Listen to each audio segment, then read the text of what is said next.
Hey, what's up to Connect Out there in High Vibes? In today's video, I just want to talk about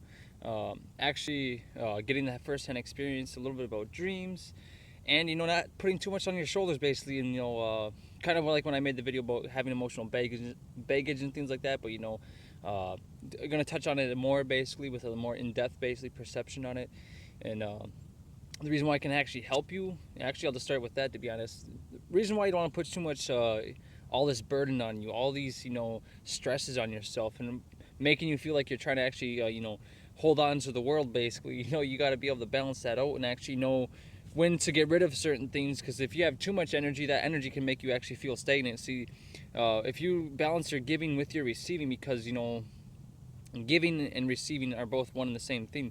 You're actually learning to balance out, getting something and then actually letting something go. See, if you sit there and try to accumulate all this energy and stuff like that, you'll see how eventually you'll start to become stagnant with all that energy, because it has to be a constant balancing motion. It can't just be on one polarity where you have all this energy. It's about you give your energy, and then sometimes you'll get your energy back depending on the situation, what spirit is basically what spirit's gonna give to you basically at that moment. But if you're never giving, actually give. It makes you feel good, and actually helping others makes you feel better too at the same time. It's not just you that you're helping, you're actually helping that other person and showing that person and planting the seed basically that there's a better choice and there is something that is better than to just carrying all this weight, or just accumulating all these different types of things. you know uh, if you look at the world and stuff like that, you can see how if one thing is always getting too much energy and stuff like that, it implodes on itself. It eventually collapses. It's like, if you, what is it, I forgot what animal or something like that. If Oh yeah, it's like a bird, right? If you fed a bird rice and that rice was dry, right? But then the rice was inside the bird's belly and all the water absorbed into it, it implodes, and sometimes the bird will blow up and stuff like that. That's like with people's egos too. Sometimes if we're too much on our egos, egos will start to get big, and then eventually we'll implode on ourselves. That ego will pop out, and eventually, you'll become bipolar. You go on to those different polar sides, and you wane back and forth, and people will sit there and take advantage of that, to actually get basically, the different polarities and stuff like that, to pull you back and forth like a gas gauge, basically.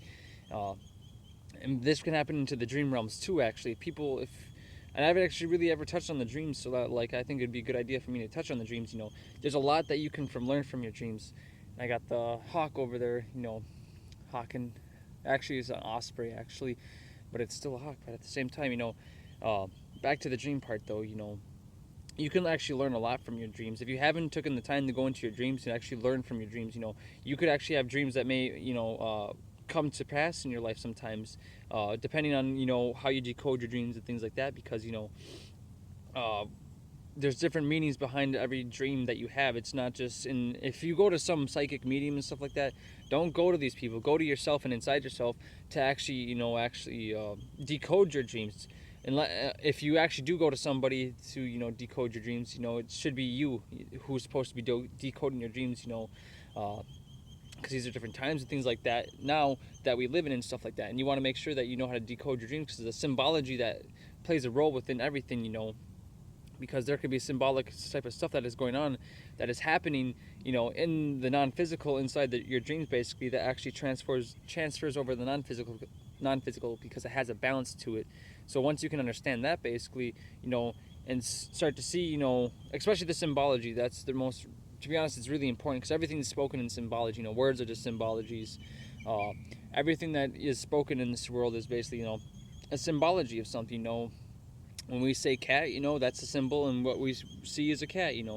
When I say the word cat, there's an image that pops up in your head that says, a cat. It goes meow and it walks around and stuff like that. Or if you hear a hawk, that, right? You might think of a hawk flying in the sky and stuff like that.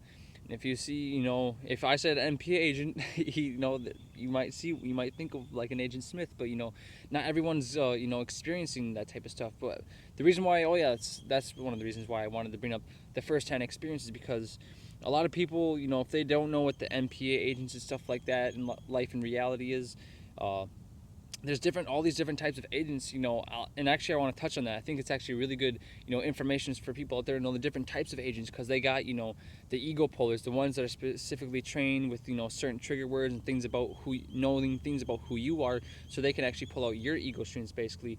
See, they have all these different agents basically within their agent system and stuff like that actually come around and try to program you and do different type of stuff. They have the psychologists and all these different types. They have the women that, know certain things